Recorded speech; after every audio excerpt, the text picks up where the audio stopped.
का पाकिस्तान साजिशों का हिस्सा है, मगर हम इसे अपने घर का रोशनदान कहते हैं, मगर हम इसे अपने घर का रोशनदान कहते हैं। आदरणीय प्रधानाचार्य महोदय, शिक्षकगण एवं मेरे सहपाठी भाई बहनों, जैसा कि आप सभी को विदित है, आज हम 78वें स्वतंत्रता दिवस मनाने के लिए यहाँ पर एकत्रित हुए हैं। सबसे पहले आप सभी को स्वतंत्रता दिवस की हार्दिक शुभकामनाएं। मैं दिया, कक्षा 12। आज मैं आपके समक्ष स्वतंत्रता संबंध में अपने विचार आप सभी के साथ साझा करना चाहूँगी। आज़ादी।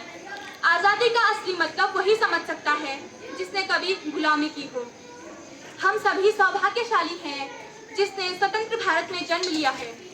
यूँ तो आज़ादी की लौ 1857 में ही जल चुकी थी, जो वर्षाल बनकर 1947 में हमारे देश को आज़ाद कराई।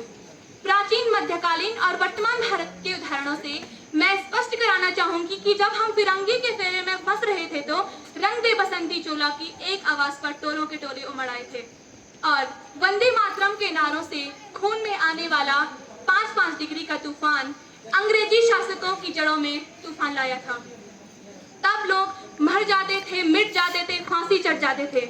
तब लोग मर जाते थे, मिट जाते थे, फांसी चढ़ जाते थे और वो भी अपने देश की देशभक्ति साबित कर रहे होते थे, क्योंकि ये उस दौर की देशभक्ति की कसौटी थी। उसके बाद 62, 65 और 71 के युद्धों में अपना सुहाग गवा देने वाली वीरांगनाओं के घर के हाल ये हो जाया करते थे कि प्यार भी भरपूर गया, मांग का सिंदूर गया। प्यार भी भरपूर गया, मांग का सिंदूर गया। नन्हे नौनी हालों की लंगोटियां चली गई, छोटी छोटी बेटियों की चोटियां चली गई। ऐसा एक विस्फोट हुआ, पता भी चला नहीं। पूरे जिस्म की तो कई बोटियां ही चली गई, पूरे जिस्म की तो कई बोटियां ही चली गई। तेरे लिए तो एक आदमी मरा है साहब, पर मेरे घर की तो रोटियां चली गई, मेरे घर की तो रोटियां चली गई।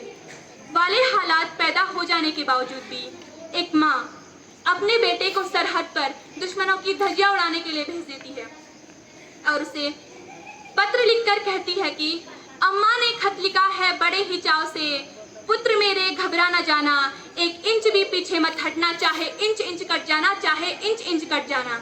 इस तरीके से पूरा परिवार अपने देश की देशभक्ति साबित कर रहा होता था। तब देश बलिदान मांगता था, तब देश लड़ जाने को कहता था, तब देश मर जाने को, मिट जाने को, फांसी चढ़ जाने को कहता था। परंतु आज देश लड़ जाने को नहीं कहता है। आज देश मर जाने को, मिट जाने को, फांसी चढ़ जाने को नहीं कहता है, बल्कि मेरे विचारों में यदि कोई व्यक्ति अपना कार्य पूरी ईमानदारी, पूरी मेहनत, पूरी लगन से करता है तो वही सच्चा देशभक्त है। मैं नहीं मानती कि फेसबुक और व्हाट्सएप की डीपी को 3 रंग में रंग देना ही देशभक्ति है।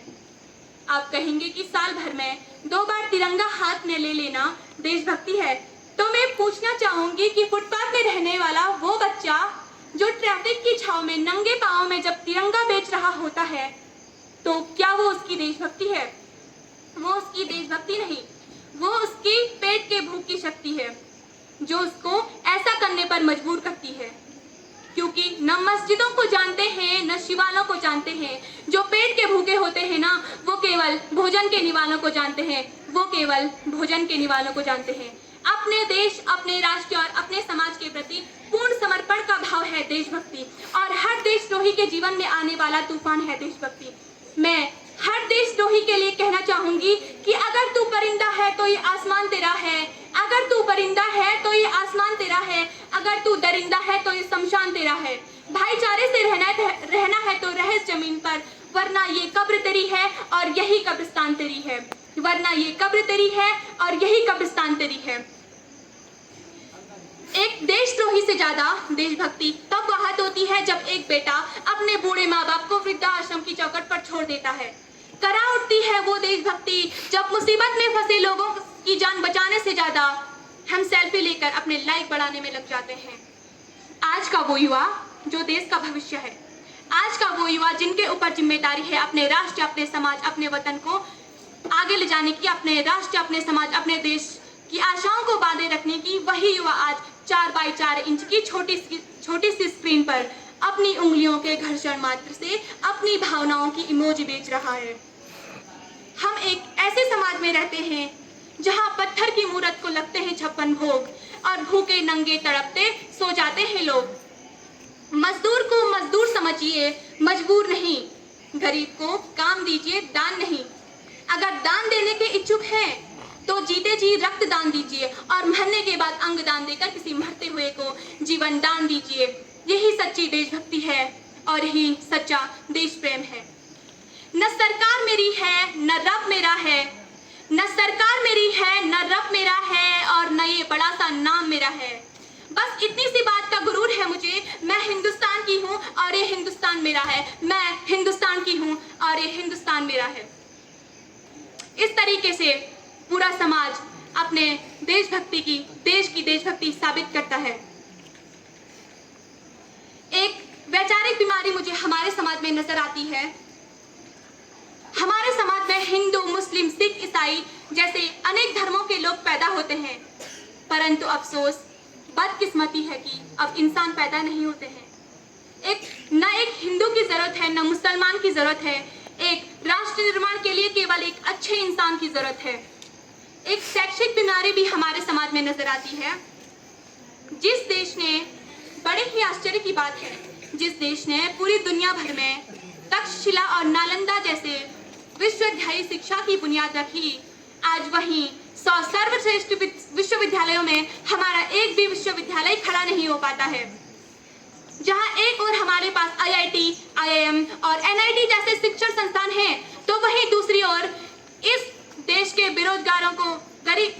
गरीबों को बेरोजगारी की जमात में खड़ा करने के लिए उनके हाथ में सर्व शिक्षा अभियान का झुंझुना पकड़ा दिया जाता है। इस देश के गरीबों को सर्व शिक्षा अभियान का झुंझुना पकड़ा दिया जाता है। हम एक ऐसे समाज में रहते हैं जहां पत्थर की मूरत को लगते हैं 56 भोग और भूखे नंगे तड़पते सो जाते हैं लोग। हमारा राष्ट्र निर्माण तब संभव होगा जब हमारे समाज में महिलाओं की पूजा नहीं बल्कि महिलाओं की इज्जत होगी। हमारा राष्ट्र निर्माण तब संभव होगा जब स्वच्छता अभियान में केवल सरकार नहीं बल्कि सड़क पर चलने वाला हर नागरिक, हर व्यक्ति स्वच्छ भारत स्वच्छ अभियान को दिल से अपनाएगा। हमारा राष्ट्र निर्माण तब संभव होगा जब एक गरीब बच्चा विद्यालय में मध्याह्न भोजन के लिए नहीं बल्कि ज्ञान अर्जन के लिए सरकारी स्कूलों की चौखट पर कदम रखेगा। बड़ी बड़ी बातें नहीं, छोटी छोटी कोशिशें करनी होंगी, क्योंकि ठोकर हमें पहाड़ों से नहीं पत्थरों से लगा करती है। I being an Indian, I being a student, I being a Simba daughter for this motherland, for feel proud to be an Indian। मैं सैल्यूट करना चाहूंगी सरहद पर दिन रात हमारी रक्षा के लिए उस जवान को, इस देश की पुलिस प्रशासन और किसान को और उस व्यक्ति को जो अपना कार्य पूरी ईमानदारी, पूरी मेहनत, पूरी लगन से करता है, जिनके बिना राष्ट्र निर्माण की कल्पना करना भी असंभव सा लगता है। मैं भारत की बेटी आज इस मंच पर पूरी जिम्मेदारी के साथ ये कहना चाहूंगी कि हमारा राष्ट्र निर्माण तब संभव होगा जब मैं, आप, हम सभी मिलकर प्रयास करेंगे। मैं ये कहना चाहती हूँ कि भारत की जिम्मेदारी नहीं हमें आगे ले जाने की, बल्कि हमारी जिम्मेदारी है अपने राष्ट्र को आगे ले जाने की, अपने वतन को आगे ले जाने की, अपने देश को आगे ले जाने की। अंत में मैं यही कहना चाहती हूँ कि हमारा भारत महान था, महान है, महान रहेगा। हमारा भारत महान था, महान है, महान रहेगा। होगा हौसला सबके दिलों में बुलंद तो एक दिन पाकिस्तान भी जय हिंद कहेगा। पाकिस्तान ही क्यों, सारा जहान जय हिंद कहेगा, क्योंकि सारे जहां से अच्छा हिंदुस्तान हमारा। सरफरोशी की तमन्ना अब हमारे दिल में है, देखना है जोर कितना बाजुए का दिल में है। मेरी प्यारी भारतीय जनता, बड़ी खुशी की बात है आज हम माँ भारती के खिलाफ विदा हुए हैं। हम सभी का बंधन है माता का बंधन छुड़ा देना, दुश्मन का नाम मिटा देना, दे ईंट के बदले पत्थर से कुछ करके इन्हें दिखा देना, फूक विदेशी मालाओं को देसी के सर चढ़ा देना, अंग्रेजों को मार मार कर समुद्र पार भगा देना। जय हिंद, वंदे मातरम।